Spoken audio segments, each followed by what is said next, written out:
Welcome to the Home Team Podcast. I'm Carl Falconer. And I'm Danny Arroyo. And we're tackling homelessness.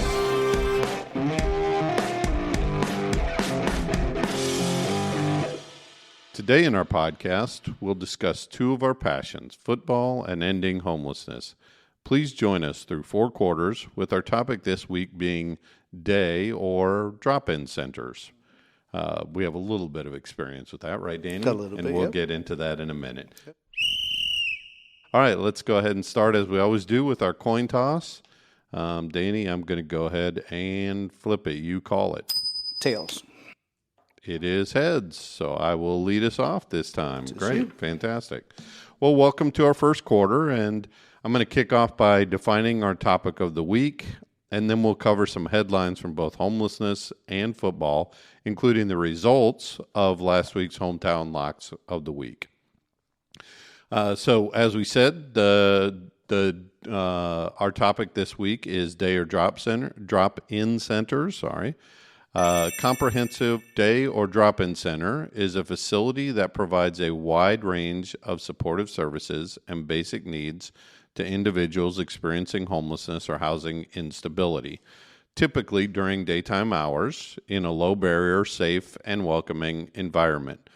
A comprehensive day or drop-in center serves as a one-stop access point where individuals can meet their immediate survival needs, such as food, hygiene, and rest, while also connecting to case management, housing navigation, healthcare, employment, and behavioral health services. These centers emphasize engagement, relationship building, and connection to longer-term stability and housing.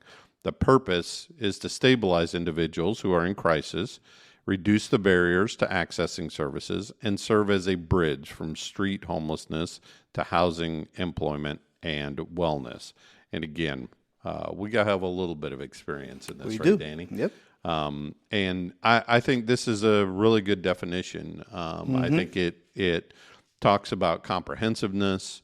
It talks about being open during the day. It talks about that survival kind of, because really as I see it, the day or the drop-in centers are really targeted for a very specific group of people, right? They're not for everybody. Right. A lot of people can and do access emergency shelter. A lot of people can and do access housing. But the reality is that some people are a little more hesitant to access some of those services, and I think that's where the drop-in center kind of gets its little niche, right? Yeah, and we have our own drop-in center, Pathways, where we provide a lot of these services, including showers and laundry, and it's a place for someone to, get out of the elements, get those needs that they want, and then hopefully start working with them to get them housed. I mean, that's what the end goal of a drop-in center should be, providing all the other services. But we do a little bit of that, and we've housed a couple of people this year through the center. So, yeah. And again, I think there have to be a lot of services there, but we'll talk a little bit more about that as we get into it. So let's take a look at some of the headlines for the homeless world. So last week, the Orlando City Council approved a $150,000 grant for the Coalition for the Homeless of Central Florida. So shelter staff can continue to provide temporary housing, meals, and hygiene kits those brought in by OPD. Being able to give someone somewhere to sleep at night and not on the streets, we provide them dignity. As we told everyone, we're here to help and we're here to answer the call, and when we find out that there's something going on, said City Commissioner Shaniqua Rose, who represents our District 5. So it's a great grant that they're getting to provide more services, and Coalition's doing great work. So yeah, absolutely. Good. And again, it's a drop-off area, basically. Yep. And they're adding to their shelter capacity by allowing OPD or the Orlando Police Department to drop people off. It's an overflow shelter, I guess, is really kind of what we would call this, right? It's temporary. They don't necessarily have a long-term stay in the shelter, but they at least get off the streets for the night, and then hopefully they're able to access longer-term services after that. Yeah. So congratulations to them. Absolutely. All right, let's take a look at our football teams this week, Danny. Yes. We'll look ahead and see what opponents we have also next week. So your Cowboys did not fare as well as my Bears this They weekend. did not. So the Cowboys had the Carolina Panthers. Carl mentioned last week, you have an easy schedule. Apparently, that didn't go in my favor. But it was, our defense is just not there. They're not. I didn't even give you any stats today because I'm just like, it is what it is. But they lost 30-27. So next week we have the Commanders who played your team. Absolutely. So this is a division game. So it's a big game. With all the losses, we had Philly lose, Commanders lost, Dallas lost, and then the Giants, of all people in the conference, won. That's right. So we'll see what happens next week. Yeah, it was a close game though. It was. It was a tight one all the way down to the end. Yeah.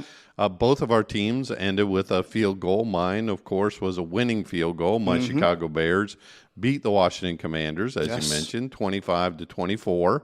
It came down to a last second field goal, and just like in your game, I was impressed with the Bears. The defense was still there, but the offense actually got rolling a little bit. So I'm feeling pretty hopeful. You said week 8. There you go. That's right. So, exactly. About week 8. Next week, exactly. So I'm starting to see some offense come together. Good. That's and good. Next week we play the New Orleans Saints. So they're, I think, 1-5 or 1-6, something like that. And so they're not very good. And hopefully we can get another win, kind of keep that streak going. Yep. How'd you hold up on the late night game? Because I know those late night games are hard. Oh my gosh, they are hard. They're hard. It was way too late. Yeah. I mean, they gotta. And that didn't go into overtime. I love the 7:15 game though on Monday nights. Yes. That's fantastic. Yeah. But those other ones. Yeah. Anyway, all right, that wraps up the first quarter. We'll be back after this break. Hey, this is Gigi Ramirez, Senior Director of Fundraising. As you know, homelessness affects us all. Our neighbors, our businesses, our community. Join Pathlight HOME on November 6th for a place at the table at the Citrus Club. Together, we can create pathways to housing and hope. Get your tickets today at pathlighthome.org or contact us at 407-462-7286. Again, that's 407-462-7286 or email at gramirez@pathlighthome.org.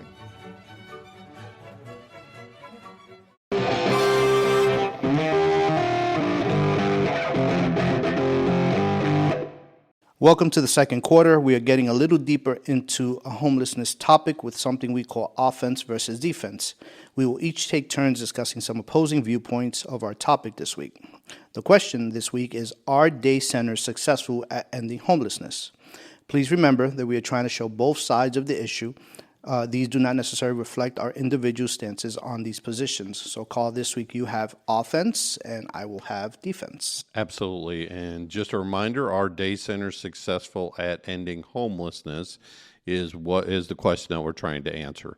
And so on the pro side or the offense side, the yes side, here are my my arguments or my points to make the case.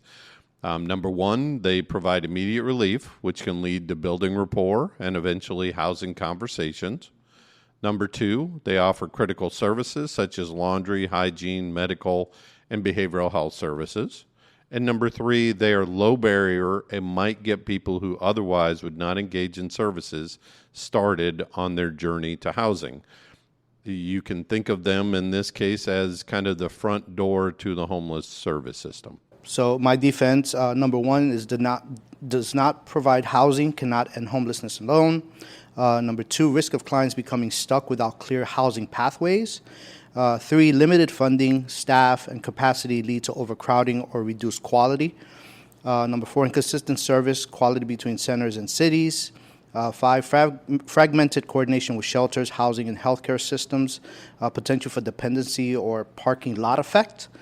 Number six, eligibility barriers, ID, sobriety rules, behavioral restrictions. Number seven, may be perceived as unsafe or stigmatized by some homeless individuals. Funding instability threatens sustainability. And the last one, evidence of housing impact is limited. Most success comes when paired with housing programs. And those are kind of my keys. Yeah, absolutely. So let's talk about each Sure. of these kind of. Yep. Again, on the pro side, I think the pro and the cons kind of mirror each other, like obviously we do. There's no doubt that if these are attached to a housing program or they have some kind of housing component with them, it does seem that they would be more successful.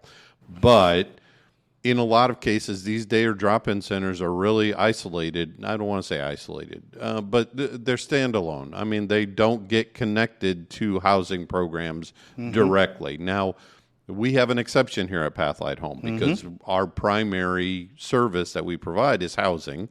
We happen to run a drop-in day center as well. It didn't start out that way, Right. but I would say, inherited a drop-in center, and so we've been able to kind of bridge that gap. And I think that's a good idea. I think the bridge, is the good idea. Right. But like you've pointed out with a few of these, people can get stuck going to a drop-in center and end up that being the end of their journey towards ending their homelessness, which is not what it's about. It's not a place for people to come and hang out and just be there forever. You know, eventually we've got to try and get them into those longer term services. Yeah, I think if some of these, like you said, they're isolated and they're focused on services and not solutions. That's right. And if you do that, then like you said, they will just continue coming to get these services, to get a shower, to get laundry. But I think once you get,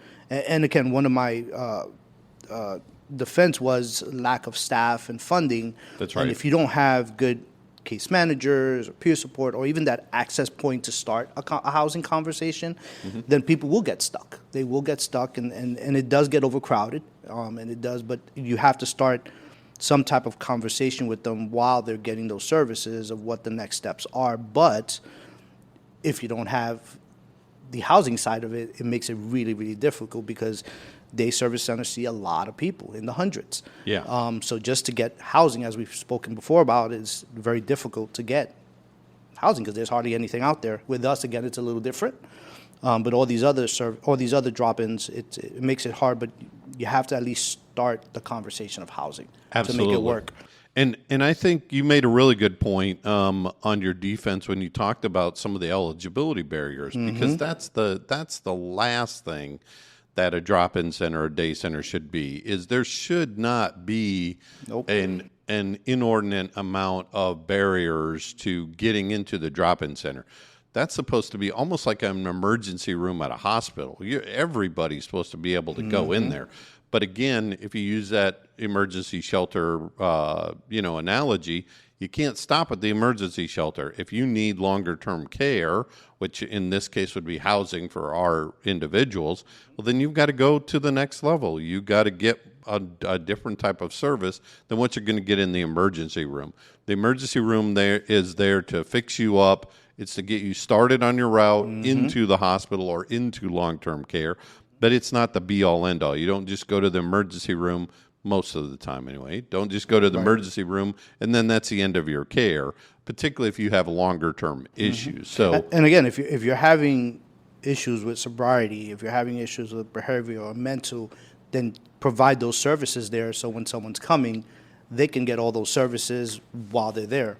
And again, it's optional, of course. It's not mandatory to be there, but I think once you go away from low barrier, it's not going to work. I agree. It's just not. So. And again, I think in the design of day and drop-in centers, I think that's what's important, is you have to design your day drop-in center as, number one, able to serve the hardest populations that are out there. And by hardest, I mean the people who are most hesitant to access services. They don't trust the services, or they can't get the services elsewhere, things like that. So that's number one thing. You've got to make it available to the people who have the biggest challenges. And then on the back end, you've got to figure out a way to be able to transition them from coming in your door to going out the door to housing. And you've got to figure out that transition. Right. So Yep. I think it's really in the design. And I think that's, again, where we have an advantage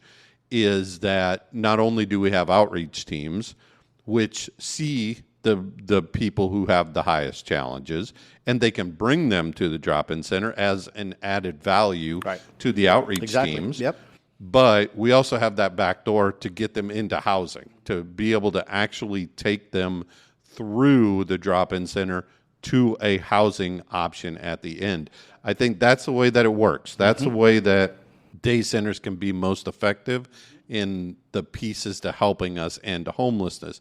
But if you don't have all those things in place, then you're exactly right. Then it runs into all these other defense things that you talked about, is that people get stuck, is that, they get into the parking lot effect, those types of things. Instead of it being that bridge from the streets into housing, it then becomes a stopping point or a wall almost. It's like a cycle that's not going to end. That's right. It just keeps going. So That's exactly right. And so one other thing that I wanted to point out, when you talked about the types of services that are provided here, I think that's one of the keys for the community to know about, is when you see someone who has a day or drop-in center, look at what statistics they are putting out and claiming as their success. Right. Okay? If what they're putting out as success is the number of towels they handed out, the number of sandwiches they handed out, Right. number of things like that, but they're not talking about housing people, well, then you know that drop-in center may have some work to be done, because you've got to try and get them to the housing piece. And a lot of day and drop-in centers, that's all they talk about. Obviously, we even talk about the output that we provide, right? The number of showers, the laundry, things like that. But we also talk about housing. We talk about how many people got housed out of that drop-in center. Right. And I know you're big on that with your staff, Yep. really targeting and asking them, how many people did we house out of the drop-in center? Not just give them a shower, but how many actually got into housing because of the drop-in center? yeah, everyone that comes through our door at the drop-in, we're here to give you all the services we're providing, but we have to have a conversation with you. We have to see what are the next steps for you to just stop that cycle, right? And then that way you can have your own shower in your own unit. You can have your own food in your own unit. You don't have to rely on us for that. Now, we're always there if you need to come back for case management or mental health or anything else. Absolutely. But we want to get you sustainable to kind of be on your own and not have to rely on a drop-in center. So, yeah.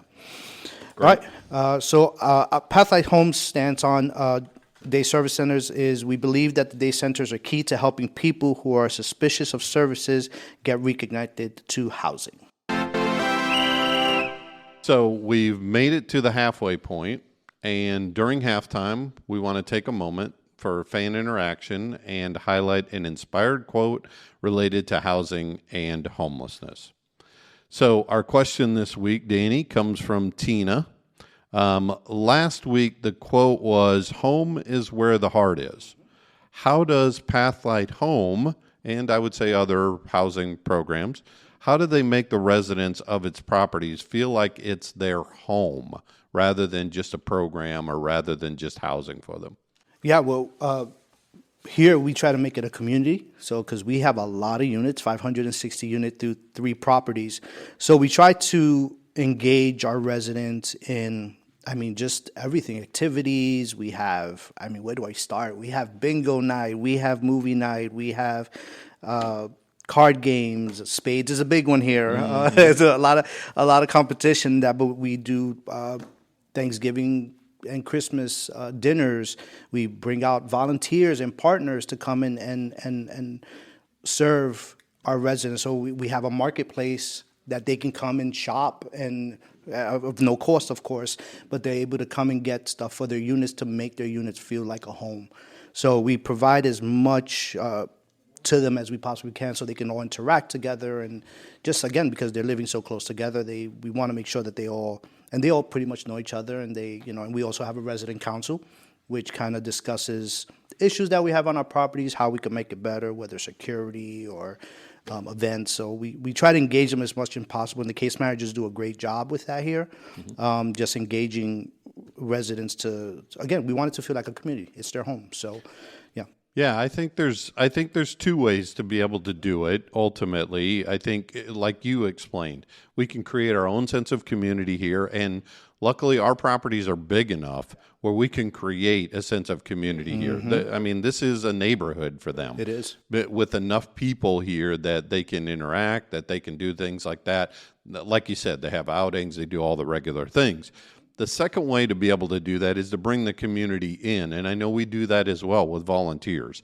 And having volunteers like churches and other clubs and groups come here, or neighborhood individuals come here and volunteer, it allows them to get to know some people that are in the community, that are outside of our properties, and eventually, in some cases, connect with them. Go to church there, or go to a club there, or, just make friends with people, honestly, who are out in the community. So I think it's both of those ways. And I'm glad you brought up the marketplace, because I think that's a real key thing that we have here, and taking in-kind donations for people really allows us to be able to make allows us to help people make it their home, is put pictures there, put up paintings there, put up posters or whatever they want in there, make it their space. Make it their home. Their home. And again, I think the other part of that is making sure that you have residents, you have properties where residents can stay as long as they need to stay. Exactly. Again, we talked a lot about how a lot of our residents transition out to other communities, and that's great. We love that. We love them moving up and moving to other places. But the reality is that people can stay here as long as they need to, and having that security and that safety and understanding that as long as they follow the rules and get along with people, they can be here as long as they need to be here. I think that's another part of making it feel like it's their home, because now they have a chance to defend something or invest in something, I guess. That is long-term for them, that they know it's not a transition. And that's what we want, is if we know that they're going to be here long-term, and, which is okay, that marketplace is a great place, because they can just grab everything they want from in there and make it their home. So when they come home every day, they know it's theirs. And it's nobody else's but theirs, and everything in there belongs to them. So absolutely. Yeah. All right. So the homeless quote of the week is by Jan Schakowsky, who is a congresswoman from Illinois. I found that a couple of days ago. But it says, "There's a lot happens around the world we cannot control. We cannot stop earthquakes. We cannot prevent droughts. And we cannot prevent all conflict. But when we know where they're hungry, the homeless and the sick exist, then we can help." So there's so many things that are out of our control. Yeah. But I think when it comes to homelessness and the hungry, and we can control that. We can address it. We can fix it. We can just not look the other way. So an earthquake, of course, we can't control that. If it happens, it happens. But when you see someone sick or someone in need, we can help. I mean, yeah, absolutely. And I have a great story for this one. So most people remember 9/11, right? And if you ask anybody who was an adult during that time, where they were, they can tell you exactly where they were and exactly what they were doing. Well, I happen to be doing outreach, right? And I say outreach. We weren't actually out on the streets while it was happening, but we had what we called intake days, where people would come into our office from the street. So we had unsheltered individuals who either knew or didn't know, and they could come in and they could meet with all of the outreach workers in our location, in our office. We had coffee there. We had, all kinds of different items and stuff, hygiene items, things like that for people to come in. But I remember specifically we were doing intake, and we were doing intake. So we had a waiting room full of people who were waiting to see all of our outreach workers. And someone came in and said something about, something's happening. One of the, towers got hit by a plane in New York, and something's going on. And I thought to myself, initially, we can't control any of those things. We've got a room full of people who are out on the streets trying to get into housing. We can't control anything that's going on in New York. Look, we'll have time to go look at all the footage and see all the stuff that's happening and all of that good stuff. But right now, what we can control is right here in our waiting room. And we just kept seeing people. People kept coming in. We kept talking to people. We kept trying to get them connected to housing, to other services, things like that. And again, it really kind of gave us that perspective. I know a lot of people stopped what they were doing and started watching the news, which is great, and that's fine. If you have the luxury to do that, fantastic. But we had a room full of waiting. We had a room full of people who were unsheltered trying to get services from us, and that's what we could control. That was the thing that we could control, regardless of everything else that was happening in the world. And we had to focus on that there. And that's what we did. We focused on them. And afterwards, we went and looked at the footage and we were, watching the news and all those kinds of things. But at that point, we really had to focus on everyone in front of you had a need. That's they right. had a need at the moment. So yeah. I heard one time someone said they were talking about customer service. And they were saying they were talking about the difference when someone's providing customer service to you. Let's say you're at a hotel or whatever, and someone's there helping you, and you've got a person standing in front of you, and a phone call comes in, and someone once said, and I don't remember who it was or where it was in my experience, but someone once said, you always deal with the person in front of you first. Let the phone ring. And let the phone ring as many times as it needs to ring, but you always deal with the person who's in front of you first. And again, to me, that's what this saying is about. It's about controlling what you can control, what's right in front of you. Take care of that first, and then you can start to look at outside your sphere, or outside of what everything else is. Yep. But you've got to deal with what's in front of you. Yeah, first. the person in front of you is the most important person there, because that one-on-one interaction, that one-on-one conversation, whether it's a hotel, whether it's at a drop-in, whether it's at a shelter, whether it's at an outreach, that person in front of you is the most important person at that moment right there. That's right. Because if it doesn't go the right way, you might not see them again. That's right. And sometimes that gets difficult, again, back to our day and drop-in centers, because of the volume of people that comes in, right. Which is where you talked about the amount of services that are needed and the amount of people that are needed at a drop-in center, because you really have to focus on that one person at a time at that drop-in center. It's great to hold a group, meeting with 30 people. But really, when you get into those one-on-one conversations, that's where the magic really happens. Yeah, just how we discussed about outreach. Having that one-on-one relationship and building it is key. So, and that concludes our halftime. Let's jump into the third quarter. We're ready to highlight the goodwill and good works in the NFL community, look at how our local football teams fared, and announce our NFL home team locks of the week. So we'll start first with the NFL Spotlight, Player Spotlight of the Week.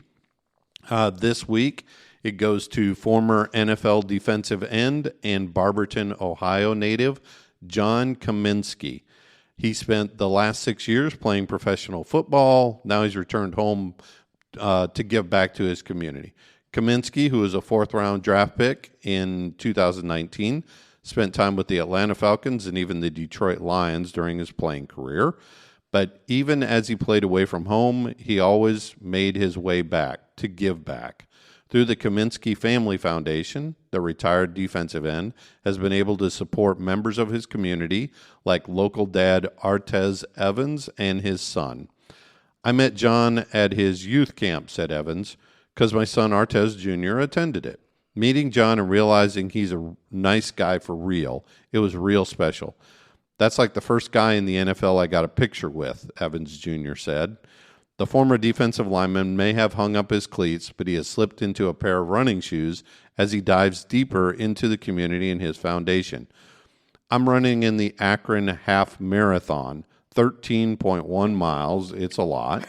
A family friend gave me the idea to have a T-shirt, sell advertisement space on it to local businesses, and so far it's reached $5,500, Kaminsky said. The money being raised will help local families, which Kaminsky says the goal is just to help out the youth. We've been able to give to food pantries. We've been able to put on a football camp. And so that's our NFL Player Spotlight of the Week. John Kaminsky, former NFL defensive end. I think that's great. Just running. Absolutely, just running. Just running. And again, I think that points to how valuable that podium can be for any player who's had some kind of career in sports, in the NFL, in whatever it is. But using his platform, his notoriety, his fame, to be able to just do simple things. Like you said, he's going to go out, he's going to run, he's going to sell, advertisements on his shirt, and use all that money to be able to give back to the community. What I love about these stories that we do is every player gives back where they're currently at, but they always go home to where they came from, which is fantastic. They're always giving back to where they came from, and they don't forget kind of where they're from. So that's great. Absolutely. And there's a lot of stories out there. Yeah, So yeah. we're really happy to highlight this NFL player this week. Yes. So now we're on to the fantasy football section. My favorite part of the show. My favorite part of the show. Let's see how you did this week, Carl. Here we go. All right. So last week, my fantasy football player of the week was Alvin Kamara, the running back for New Orleans. He played New England. He was expected to get 11 points. Guess what he got, Danny? He got 7 points. Seven. Okay. All righty. So, yeah. Okay, great. 7. This week, my selection for fantasy football player pick of the week is Justin Herbert. He's a quarterback with the Los Angeles Chargers. They're playing Indianapolis at Indianapolis, and he's expected to get 18 points this week. So we'll see. We'll see how Justin Herbert does. Okay. Good luck. And then we go on to the fantasy flashback. In week 7 of 2020, a Devontae Adams, who is still playing in the NFL, traveled around quite a bit after this, though. He was a wide receiver for Green Bay when Aaron Rodgers was there. And in week 7 of 2020, he had 13 catches for 196 yards and 2 touchdowns. That's a big game going on right there. Yeah. So, I mean, if you had Devontae Adams that week, there's a really good chance that you were winning your fantasy football game. He had a good game. That was a good game. Yeah, really good game. Now we'll move on to our local football teams to watch. Danny, I'll let you go first. Yeah. So last week our teams were off. Right. Yours was off as well. That's right. Yep. So we had Boone High School play Winter Park. They won again, 44-38. We are currently 7-0. Wow. We have not lost. Wow. We're moving up in the rankings. Nice. Florida, we are number 44. And in Orlando, we are up to number 10 right now. Wow. Yeah. So next week, actually this week, on Friday, we play Colonial, who is 2-4. So we'll see how that goes. Yeah, well, they got to keep it rolling. Got to keep it rolling. Yeah, they're doing really good. Yeah, Boone has been doing really well this year. Really well, I mean, they're looking for an undefeated season at this point, right? Yeah, and they're playing good teams. They've been playing good teams. So. Yeah. Jones High School played Lake Wells this week. They won 48-22. They're now 5-2. And they're ranked number 18 in Florida and number 2 in Orlando. So I think they played a little better competition, I think, than Boone has probably, having those 2 losses. But I think those are just some pretty strong teams. Yeah, sure. Next week, they play Waukeva High School. So we'll see how it turns out there. Very good. Absolutely. All right. All right, let's go on to our Lock of the Week results. Last week, I selected Baltimore. They just played horrible. They're playing so horrible this year. I thought Lamar Jackson was coming back, and he didn't. He didn't, yeah. He didn't. Your old Dallas Cowboys quarterback, Cooper Rush, was out there playing quarterback for him. So had I known that Lamar was not going to play, I probably would have picked somebody else. Yeah. but that's the way it rolls sometimes. I like Cooper Rush. Yeah. I like Cooper Rush. He's not. I like him. Sure, but he's not. He's not the quarterback that they need. He's not. No. Definitely against the Rams. Yeah. So they lost 17-3 to the Los Angeles Rams last week. Yep. That makes me 3-3, right on the Mendoza line for the lock of the week. Danny, how'd you do? So I had picked the Tampa Bay Buccaneers. We played the 49ers. I figured it was going to be a really, really good game, but we did win 30 to 19.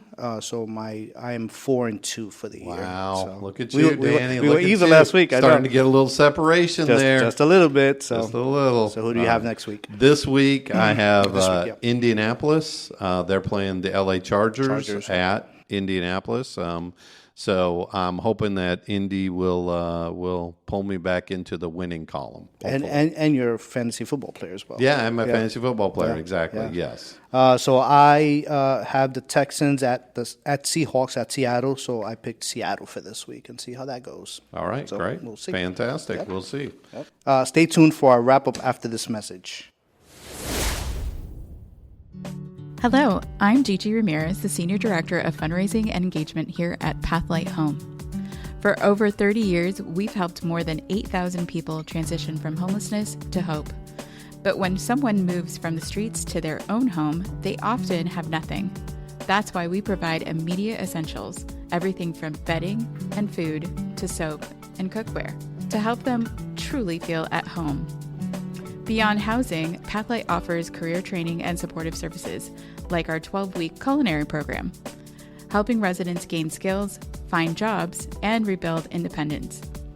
You can be part of the story. Volunteer your time, donate essential goods, or become a monthly Pathlight hero, ensuring every neighbor has a chance to thrive. Visit pathlighthome.org to donate today.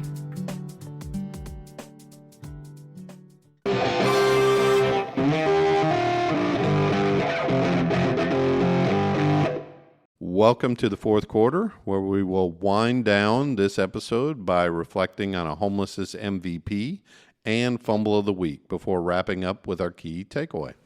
All right. So the MVP for this week is the state of New Mexico. They are looking to be the first state to make child care free.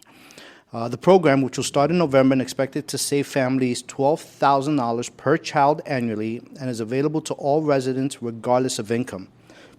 In an unprecedented move, New Mexico is making child care free.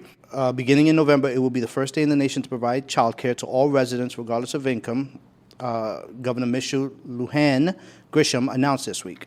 This latest change removes income eligibility requirements from the state's child care assistance program altogether and waives all family co-payments.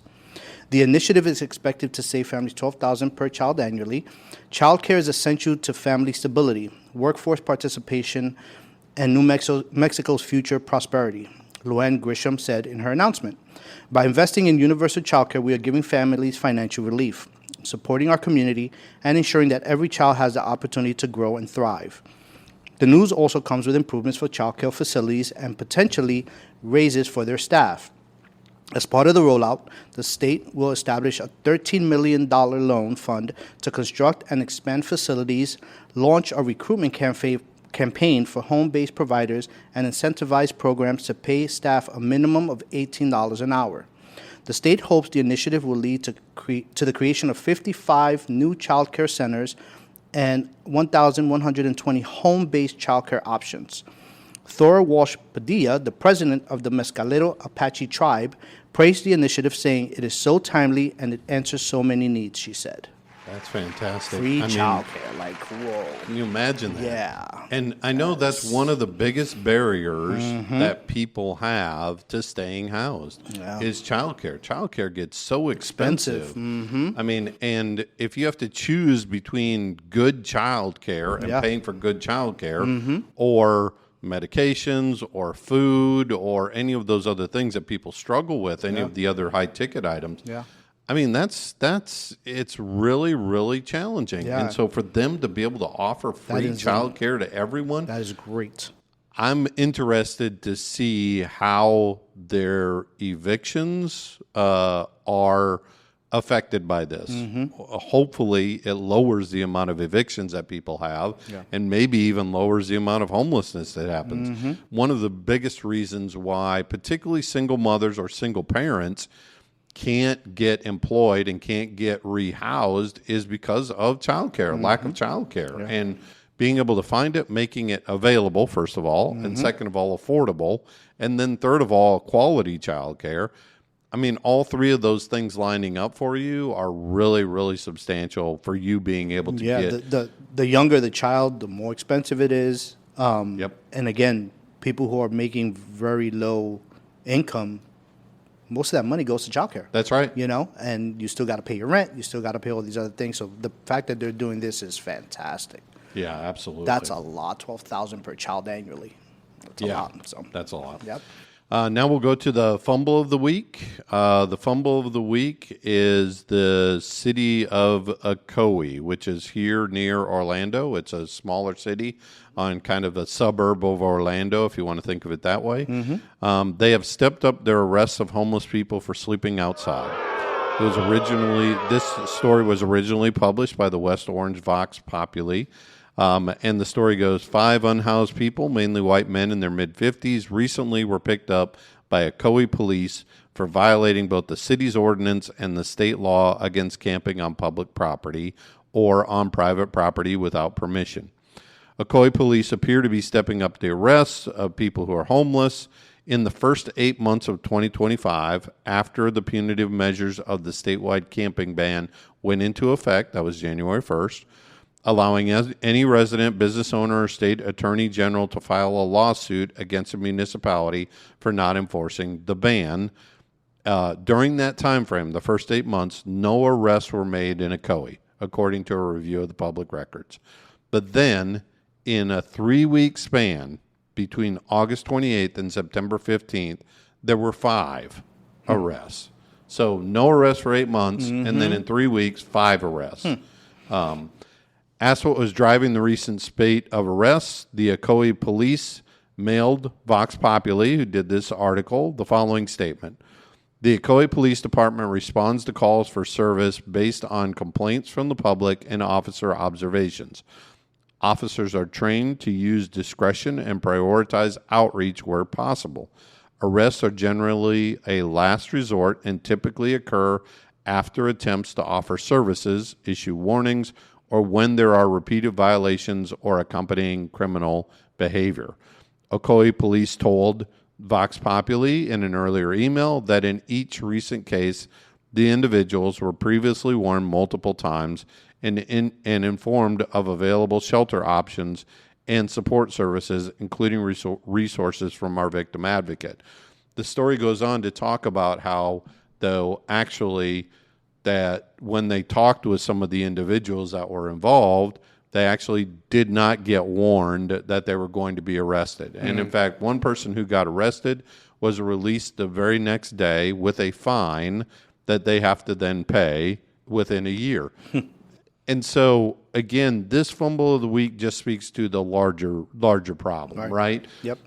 Today we're talking about the city of Ocoee, but it could just as easily be 100 other cities across the country. Right. The fumble of the week is about, arresting people who don't have other options and other things available to them. There is no shelter in Ocoee. Nope. We know that the nearest shelter is downtown Orlando, which is 20 miles away? Probably, yep. From where they are. And so it's not an easy thing for people to be able to even get from Ocoee to the Orlando shelters. Right. And we know those shelters are full. They're full, yep. So it doesn't really make a lot of sense. And again, this is the kind of things that we at Pathlight Home are trying to mitigate by having our outreach workers work with local law enforcement and making ourselves available to law enforcement officers. So if the City of Ocoee or Ocoee Police Department is listening to this podcast, make sure that you come see us, meet our outreach teams, and let them come out there and see what they can do. Again, we talked about the day drop-in center, and that's a whole better option to try and bring people there, get them those resources, and get them connected to housing. And there are day service centers in Ocoee, but if these arrests came after hours, at night, there's no options for them to go anywhere. And even the shelter, if there is room at that time, they won't take them in anyway. Right. So it's weird how there was no arrests made all year, and then all of a sudden in August, there was no complaints, there was no calls, there were. Right. And again, and also on the other side of it, I'd like to speak to the business owners, any business owners who are listening to this. Just because you have the right to file a lawsuit against a city or municipality, doesn't mean that that's really going to solve the problem. Again, they arrested someone who got released the very next day with a fine. It's not solving the problem of homelessness. Yep. What we would rather do is have these business owners not only, again, reach out to Pathlight Home. We have an outreach team that can come out there, that can start working with the people, that can get people connected to our day drop-in centers and try and get these people off of the streets, because that's the only way we're going to end this.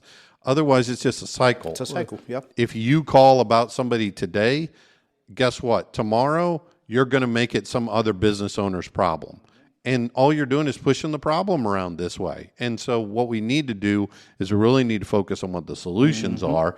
And again, in both of these situations, both business owners or any community members who are worried about someone in their area should contact, and the Ocoee Police Department should contact our outreach workers or an outreach team. That's working in the area, or that day center that you mentioned, because there are day centers out in their area.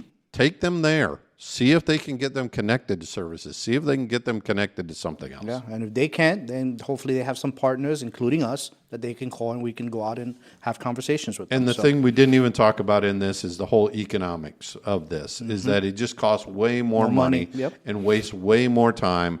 You've got, the Ocoee Police Department has got to have better things to do than trying to go around and arrest individuals who are homeless for being homeless, basically. Yeah, definitely. All right, so our key takeaway for this episode is helping people access housing in our current environment is not easy. We need as much support and as many types of services available as possible. And I think that's where the drop-in center, day center, again, we've been talking about ending homelessness, and we know that drop-in centers, day centers by themselves are not the be-all, end-all, but they can be one piece of the puzzle. And I think that's what this key takeaway really talks about, is we need a lot of pieces of the puzzle. We need a lot of options available for all kinds of individuals, because again, as human beings, we have, we need options available. I was talking over the weekend with my family, and one of the things that came up was how many options we have available for things in our world, in the United States, in this country. Is that if I don't like a burger here, I can go somewhere else. If I don't like groceries at this place, I can go somewhere else. And so that has to be our motto in the homeless service system as well, is making sure that we have enough services and different types of services available for everybody, so that everybody has things that they can access. In fact, what would be ideal is for them to have multiple things that they can access or want to access to be able to get them out of homelessness. And give them more options. And give them more options. Give them more Absolutely. Options. Yeah, give them more options. Absolutely. But yeah, I think with the day service center, again, providing all those different services, having everything there, and working with a lot of partners, because day service centers need partners to provide different services. So, yeah. Yeah, absolutely. Well, that concludes our episode for the week. As always, we leave the last words for our beloved co-founder, the late Reverend Fred Maxwell. As always, if you have any questions for us, please email us at questions@pathlighthome.org. We'd love to hear from our listeners, and we'd love to be able to answer questions that you have about anything considering homelessness. Reverend Maxwell, take it away. I'm still dreaming. That we will become able and sufficient to increase the housing of homeless. This is merely a beginning.